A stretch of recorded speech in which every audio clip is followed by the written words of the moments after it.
بسم اللہ الرحمن الرحیم۔ السلام علیکم ورحمۃ اللہ وبرکاتہ۔ امجد دکان پر کچھ پریشان سا بیٹھا تھا۔ میں اس کے پاس بیٹھا اور اس سے پوچھا کہ کیا ماجرا ہے، کچھ دن سے بھجے بھجے سے ہو؟ تو اس نے بتایا، بہن کی شادی کو 6 سال ہو گئے ہیں، میں کبھی اس کے گھر نہیں گیا، عید پر بھی نہیں، ابو یا امی جاتے ہیں۔ میری بیوی ایک دن مجھے کہنے لگی، آپ کی بہن جب بھی آتی ہے اس کے بچے گھر کا حال بگاڑ کر رکھ دیتے ہیں، خرچ ڈبل ہو جاتا ہے، اور تمہاری ماں ہم سے چھپ چھپا کر کبھی اس کو صابن کی پیٹی دیتی ہے، کبھی کپڑے، کبھی سرف کے ڈبے، اور کبھی کبھی تو چاول کا تھیلا بھر دیتی ہے۔ اپنی ماں کو بولو یہ ہمارا گھر ہے، کوئی خیرات سینٹر نہیں۔ مجھے بہت غصہ آیا۔ میں مشکل سے خرچ پورا کر رہا ہوں اور ماں سب کچھ بہن کو دے دیتی ہے۔ بہن ایک دن گھر آئی ہوئی تھی، اس کے بیٹے نے ٹی وی کا ریموٹ توڑ دیا۔ میں ماں سے غصے میں کہہ رہا تھا، ماں بہن کو بولو یہاں عید پر آیا کرے بس، اور یہ جو آپ صابن، سرف اور چاول کا تھیلا بھر کر دیتی ہیں نا، اس کو بند کریں۔ ماں چپ رہی، لیکن بہن نے ساری باتیں سن لی تھی۔ میری بہن کچھ نہ بولی۔ 4 بج رہے تھے۔ اپنے بچوں کو تیار کیا اور کہنے لگی، بھائی مجھے بس اسٹاپ پر چھوڑ آئیں۔ میں نے جھوٹے منہ کہا، رہ لیتی کچھ دن، لیکن وہ مسکرائی نہیں۔ بھائی بچوں کی چھٹیاں ختم ہونے والی ہیں۔ پھر جب ہم دونوں بھائیوں میں زمین کا بٹوارا ہو رہا تھا تو میں نے صاف انکار کیا، بھائی میں اپنی زمین سے بہن کو حصہ نہیں دوں گا۔ بہن سامنے بیٹھی تھی، وہ خاموش تھی، کچھ نہ بولی۔ ماں نے کہا، بیٹی کا بھی حق بنتا ہے، لیکن میں نے گالی دے کر کہا، کچھ بھی ہو جائے میں بہن کو حصہ نہیں دوں گا۔ میری بیوی بھی بہن کو برا بھلا کہنے لگی، وہ بیچاری خاموش تھی۔ بڑا بھائی علیحدہ ہو گیا۔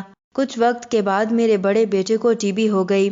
میرے پاس اس کا علاج کروانے کے پیسے نہیں تھے، بہت پریشان تھا میں، قرض بھی لے لیا تھا لاکھ روپیہ، بھوک سر پہ تھی، میں بہت پریشان تھا، کمرے میں اکیلا بیٹھا تھا، شاید رو رہا تھا حالات پہ۔ اس وقت وہی بہن گھر آ گئی۔ میں نے غصے سے بولا، اب یہ آ گئی ہے منحوس۔ میں نے بیوی کو کہا، کچھ تیار کرو بہن کے لیے۔ بیوی میرے پاس آئی، کوئی ضرورت نہیں گوشت یا بریانی پکانے کی اس کے لیے۔ پھر 1 گھنٹے بعد وہ میرے پاس آئی، بھائی پریشان ہو؟ بہن نے میرے سر پر ہاتھ پھیرا، بڑی بہن ہو تمہاری، گود میں کھیلتے رہے ہو، اب دیکھو مجھ سے بھی بڑے لگتے ہو۔ پھر میرے قریب ہوئی، اپنے پرس سے سونے کے کنگن نکالے، میرے ہاتھ میں رکھے، پھر آہستہ سے بولی، پاگل تو ایویں پریشان ہوتا ہے، بچے اسکول تھے، میں سوچا دوڑتے دوڑتے بھائی سے مل آؤں، یہ کنگن بیچ کر اپنا خرچہ کر، بیٹے کا علاج کروا، شکل تو دیکھ ذرا کیا حالت بنا رکھی ہے تم نے۔ میں خاموش تھا، بہن کی طرف دیکھے جا رہا تھا۔ وہ آہستہ سے بولی، کسی کو نہ بتانا کنگن کے بارے میں تم۔